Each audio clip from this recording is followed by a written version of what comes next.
रायजोफोर बाथ्रा फैदों मा दिनै सान्थिनि बिटिआर गोजोननि बिटिआर होननानै प्रमद बर'मोनहा दिपेन बर'मोनहा दल दामै दामै गिदिंबाय थायो।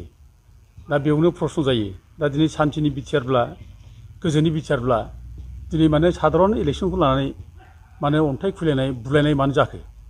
आरो दिनै सान्थिनि गोजोननि बिटिआराव दिनै मानो रांखावरिनि धन बल बाहुबलनि दिनै मानो गोहोम गोलैखो?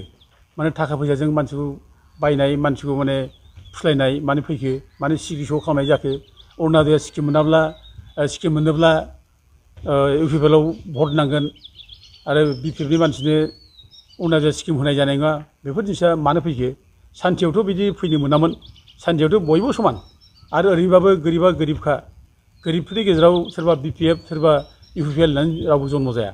दा बे हिसाबै दिनै जाथिनि गेजेरावबो जे माने गोरिबखौ लानानै बोखावबाय दिपेन बर', उरखाव गोरा ब्रह्म आरो जोंना प्रमद बर', नोंसोर फुरा रेसपन्सिबोल बेनि थाखाय।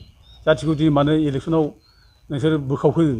दिनै जाथिखौ मानो स्किमजों मानो बोखावखो? दा दिनै जाथियाव मानो बुलाय सोलाय लाबोखो? बेथ' दिनै रोखा रोखा जाबाय। नोंसिनि माने सान्थिनि बिटिआराव जे असान्थि जाबाय बेथ' दिनै रोखा रोखा जाबाय।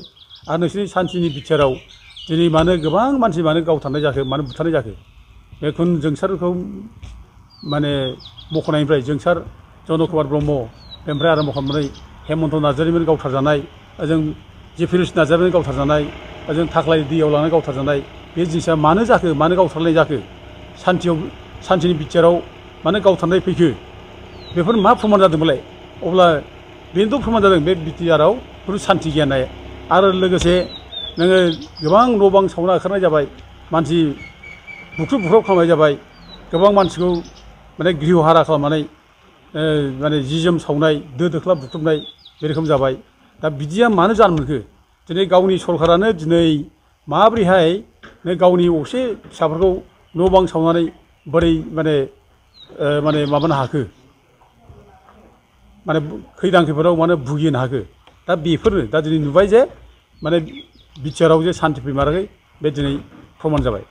दा बेनो रायजोफोर, आं नैबे खोथाखौ आरोबाव बुंबावनो लुबैदों जे जेब्ला मानसिया मतिभ्रम जायो, जेब्ला मानसिफ्रा गियान सुनु जायो, जेब्ला मानसिफ्रा बिबेक सुनु जायो, अब्ला मानसिफ्रा नङै नङै बाथ्राखौ बुङो, नंखाय बाथ्रा बुंनानै फोलायो।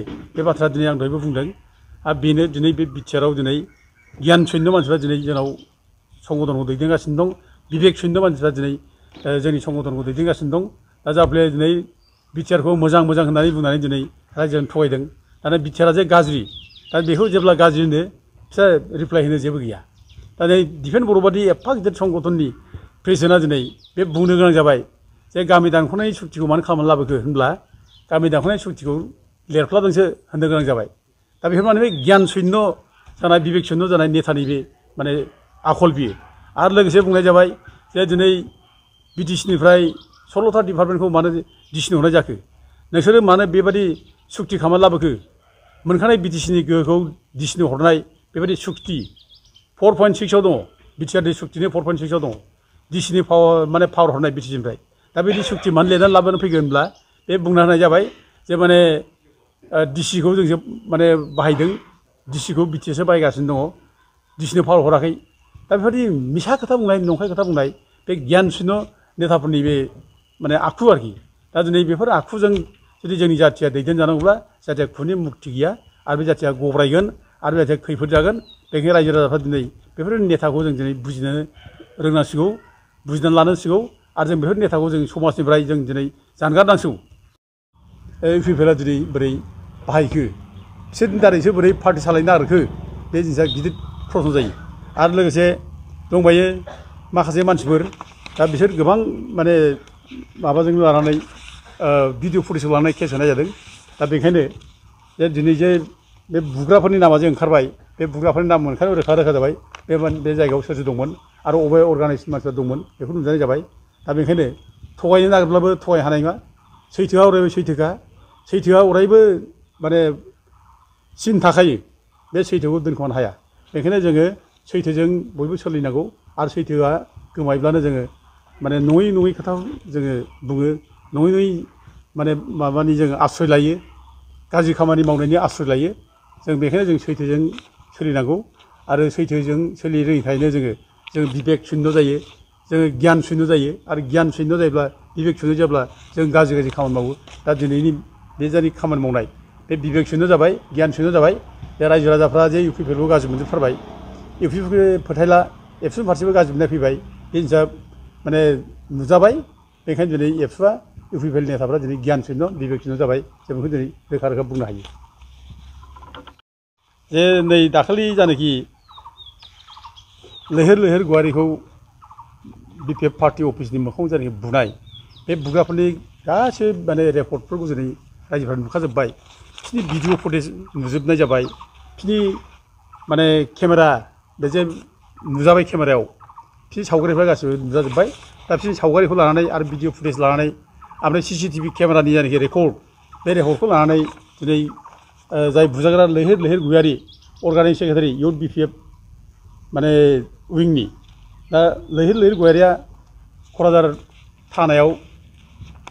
थानानि इनचार्जनो माने FIR होदों दा बे FIR नामाव दङ नै Shri Ashok Gayari general secretary Debargaon block U P P L जाय अशक गयारिया माने बुंदोंमोन जे माने प्रह्लाद ब्रह्मनि न'आव जानाखि अन्थाइ खुबैनाय बियो नाटकसो गावखौ एडभार्टाइज खालामनानै लानो थाखाय माने मोनसे इमेज बिल्ड आप खालामनो थाखाय गावनो खुबैनानै लाहोदों होननानै बुंदोंमोन बियो आरो लोगोसे लैहोर लैहोर गयारिनि न'आवबो जायनाखि अन्थाइ खुबैदोंमोन बे अन्थाइ खुबैनायखौबो बे लैहोर लैहोर गयारिया गावनो अर्गानाइज खालामनानै खुख्रिबोदों होनना बुंदोंमोन दा दिनै बे नामा फैदों बे केसाव फैदों दा गथिखे बेनो रोखा फोरमान जाबाय जे बिसोर एखे अर्गानाइज बिसोर जे खामानिखौ मावदों जे बिसोरो अशक गयारिया माने खामानिखौ मावहोनानै बियो माने जाय मावग्रा बिसोरखौ दोनखोमानो थाखाय बे स्टेटमेन्टखौ होनाय जादों बे जिनिसा रोखा फोरमान जाबाय आरो लोगोसे नैबेयाव नुदों श्री खोमदोन गयारि बेखौबो केसाव जों नुबाय आरो बिनि फट'आवबो